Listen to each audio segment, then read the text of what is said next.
Olá, pessoal! Estamos aqui hoje mais uma vez para refletirmos juntos a nossa liturgia do dia, tá certo? E hoje, nessa quarta-feira, as leituras falam para a gente que cada vez que nos reunimos, damos continuidade à grande tradição de fé e de amor da igreja de todos os séculos. Então, que a gente possa, sempre, cada vez mais, anunciar, a palavra de Deus, anunciar o Evangelho de Cristo a todos. Então, a primeira leitura de hoje está em 1 Coríntios, capítulo 12, versículo 31, depois o capítulo 13, versículo 1 a 13. 1 Coríntios, capítulo 12, versículo 31, depois do capítulo 13, versículo 1 a 13. Irmãos, aspirai aos dons mais elevados. Eu vou ainda mostrar-vos um caminho incomparavelmente superior. Se eu falasse todas as línguas, as dos homens e as dos anjos, mas não tivesse caridade, eu seria como um bronze que soa em um símbolo que retine. Se eu tivesse o dom da profecia, se conhecesse todos os mistérios e toda a ciência, se tivesse toda a fé a ponto de transportar montanhas, mas se não tivesse caridade, eu não seria nada. Se eu gastasse todos os meus bens para o sustento dos pobres, se entregasse meu corpo às chamas, mas não tivesse caridade, isso de nada me serviria. A caridade é paciente, é benigna, não é invejosa, não é vaidosa, não se ensoberbece, não faz nada de inconveniente, não é interesseira, não se encoleriza, não guarda rancor, não se alegra com a iniquidade, mas regozija-se com a verdade. Suporta tudo, crê tudo, espera tudo, desculpa tudo. A caridade não acabará nunca. As profecias desaparecerão, as línguas cessarão, a ciência desaparecerá. Com efeito, nosso conhecimento é limitado e a nossa profecia é imperfeita. Mas quando vier o que é perfeito, desaparecerá o que é imperfeito. Quando eu era criança, falava como criança, pensava como criança, raciocinava como criança. Quando me tornei adulto, rejeitei o que era próprio de criança.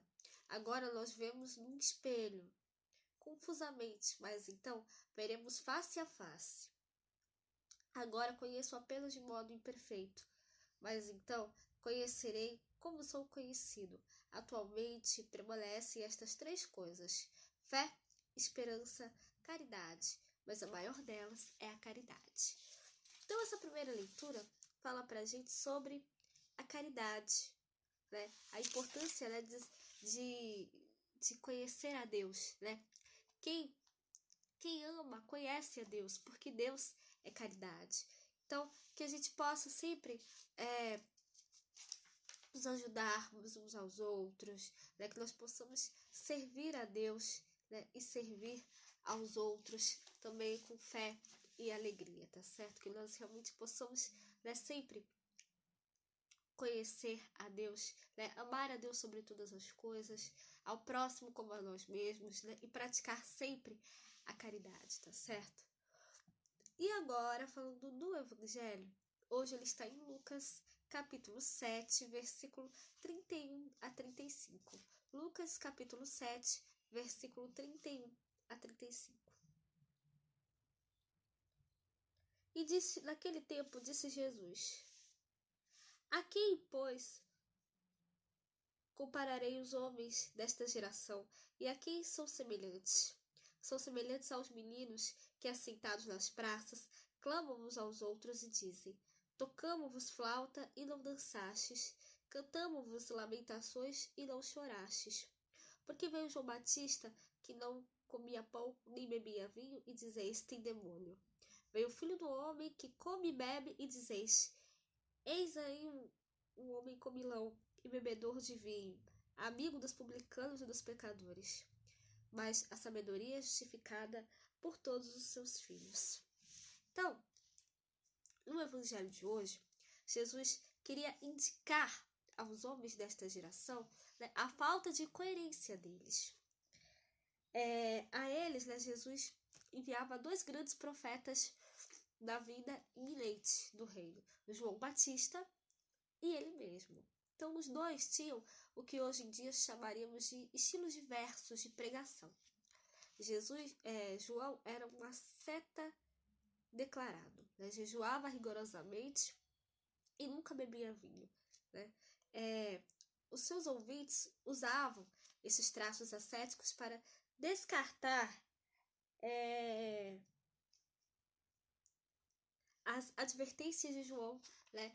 Aí as pessoas diziam, ele está com um demônio, né? E Jesus, por outro lado, se aproximava das pessoas, identificando-se com elas, partilhando sua vida, né? Para poder comunicar-lhes a boa nova.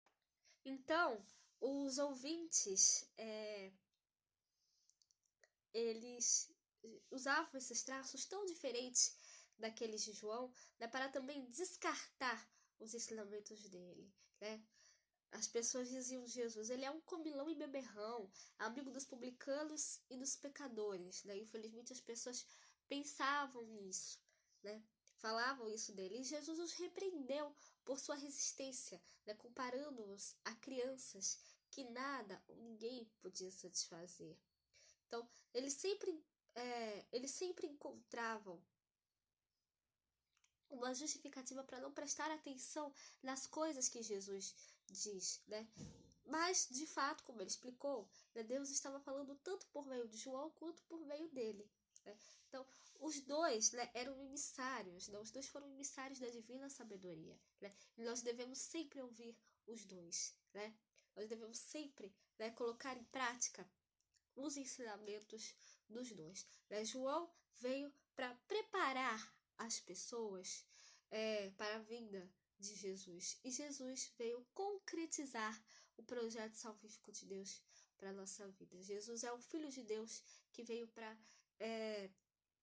concretizar o projeto salvífico de Deus. Então, que nós possamos realmente colocar em prática tudo o que ele nos fala e ouvir com atenção, tá certo? Então, era isso que eu tinha para falar para vocês hoje. Muito obrigada a todos por curtirem, por comentarem. Aqueles que só assistem mesmo, também agradeço. Espero que vocês tenham gostado dessa reflexão de hoje. Espero encontrá-los todos aqui amanhã, quinta-feira, se Deus quiser, para continuarmos refletindo cada vez mais as letras da Sagrada Escritura. Então, muito obrigada a todos e até a próxima, se Deus quiser.